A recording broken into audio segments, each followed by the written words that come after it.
नमस्कार। बहुत बहुत स्वागत है आपका अपने प्लेटफॉर्म करंट हेवन के यूट्यूब चैनल पर।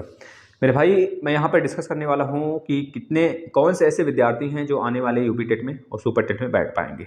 मैं यहाँ पर कदापि यह डिस्कस नहीं करूँगा कि यूपी टेट और सुपर टेट कब तक आएंगे। इसके लिए मैंने वीडियो कर रखा है। फाइनली एक तरह से हो सकता है कि थोड़ी से आपको उलझाने के लिए बहुत सारे कोचिंग संस्थान वगैरह आपको अग्रेसिव थोड़े रूप में ला दिए हों कि आप लोग एडमिशन ले लें फटाफट, लेकिन अभी इसका कोई पहल नहीं है।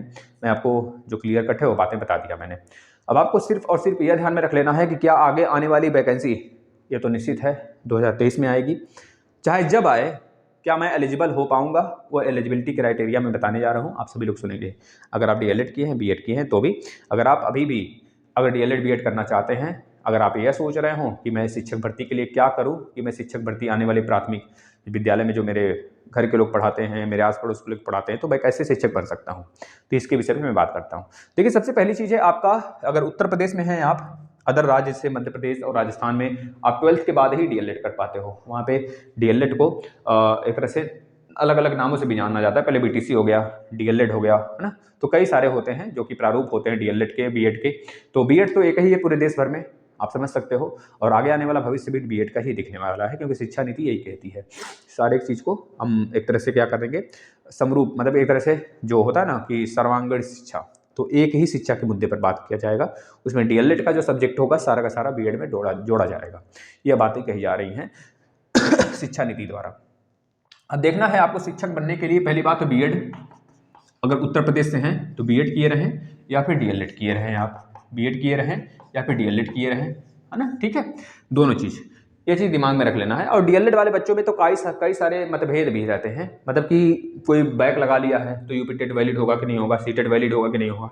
तो मैं आपको एक बात क्लियर कट यहाँ पे बता देना चाहता हूँ कि जो आपका यूपी टेट है ना, आगामी आप सोच रहे हो ना यूपी टेट में अगर मैं बैठने जा रहा हूँ तो मेरा वैलिड होगा कि नहीं होगा, सर मेरा बैक लग गया तो भैया देख लो, अगर आपका डीएलएड में बैक लग गया, अगर आपने पहली बार एडमिशन भी लिया है ना, तो भी आपका यूपी टेट वैलिड होगा।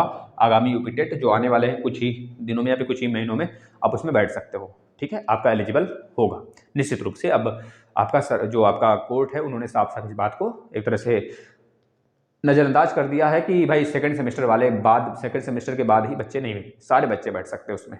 जब भाई फर्स्ट सेमेस्टर का बच्चा है, जब वो यूपी टेट क्लियर कर सकता है, तो जाहिर सी बात है उसकी एलिजिबिलिटी क्राइटेरिया तो अभी हुई नहीं थी, तब भी उन्होंने कैसे क्लियर कर लिया। तो इस बात को देखते हुए उन्होंने इस पर निरंकुशता जताते हुए इन्होंने कहा दिया है कि भाई कोई भी सहिष्णु नहीं होगा, मतलब कि समरूपता का व्यवहार किया जाएगा।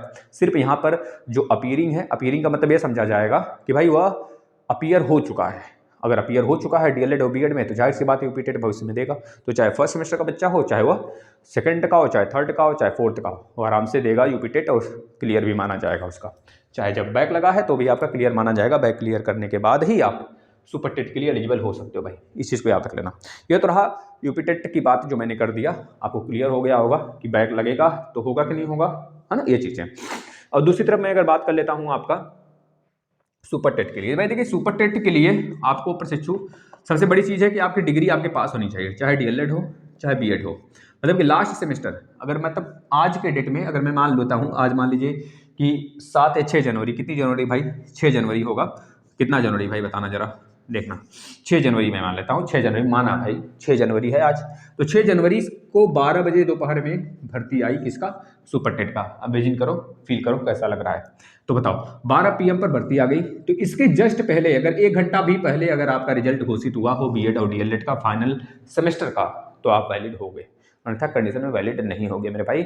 आप नाक रगड़ लो, कुछ भी कर लो, लेकिन वैलिड नहीं होगा, है ना। तो ये चीज़ दिमाग में रख लेना है। तो अब तक आपको क्लियर हो गया होगा कौन वैलिड होगा कौन इनवैलिड होगा, मतलब कौन इसमें शामिल नहीं हो सकता सुपर टेट में।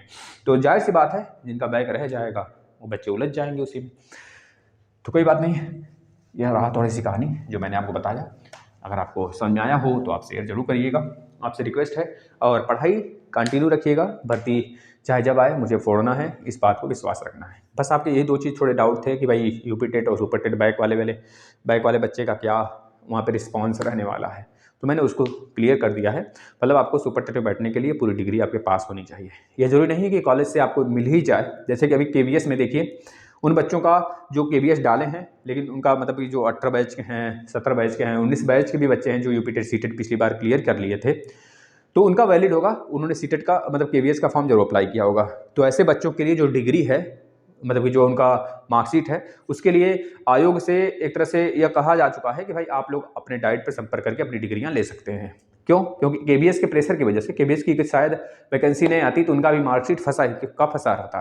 तो इस बात पे थोड़ा सा उनको लगा कि हाँ देना चाहिए मुझे, क्योंकि बच्चे परेशान होंगे अन्यथा कंडीशन में सिलेक्शन के बाद। तो ये चीज़ें वो कर रहे हैं, ठीक है ना, ये चीज़ें, ठीक है। तो और कोई डाउट हो तो आप जरूर कमेंट करिएगा, जैसे कि अगर आपको मार्कशीट से रिलेटेड या फिर कोई वगैरह वगैरह क्लासेस से रिलेटेड कोई जानकारी अगर चाहते हैं आप, कहाँ पे मिल रहा है सर यूपी टेट का पूरा फ्री कोर्स। देखिए भाई, प्रेशर नहीं लेना है, आराम से पढ़ाई करिए मस्ती के साथ, मस्ती मतलब कि पढ़ाई के साथ मस्ती, और कोई अदर फॉर्म में नहीं मस्ती करनी है हमको, पढ़ाई के साथ मस्ती होनी चाहिए। इसके बाद आप देखते रहिएगा, आप दूसरे बच्चों से ऐसे ही ऊपर जाने लगोगे, ठीक है ना। बस यह हमको देखना है कि भाई देखो, सुपर टेट नहीं आ रहा है, यूपी टेट नहीं आ रहा है, फिर जिसकी भी आप तैयारी कर रहे हो चीज़ें अभी नहीं आ रही हैं, तो आपको थोड़े से मस्ती कर लो, अभी भर्ती आ जाएगी तब हम पढ़ना स्टार्ट करेंगे। ये चीज़ें थोड़ा सा आपको डिस्ट्रैक्ट कर देती हैं अपनी चीज़ों से, अपने मार्ग से। और आप शायद यह सोचते हो कि मैं बहुत इंटेलिजेंट हूँ, तो मैं आने वाले समय में जब भर्ती आएगी तो मैं अगर 1 घंटे की जगह 3-3, 4-4 घंटे पढ़ने लग जाऊँगा ना, तो मैं मतलब उसको क्रैक कर जाऊँगा। ये आपकी गलतफहमी होती है, उस समय आप उलझ जाएंगे चीज़ों में,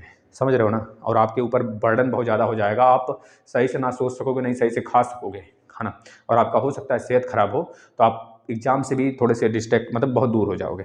तो प्लीज़ आपसे रिक्वेस्ट है, थोड़ा थोड़ा ही करके पढ़िए, हर दिन 3-3 घंटे 4-4 घंटे ही पढ़िए, लेकिन रेगुलरिटी बेसिस पे जब पढ़ेंगे तो चीज़ें ज़्यादा फायदा करेगा, समझ रहे हो ना। धन्यवाद।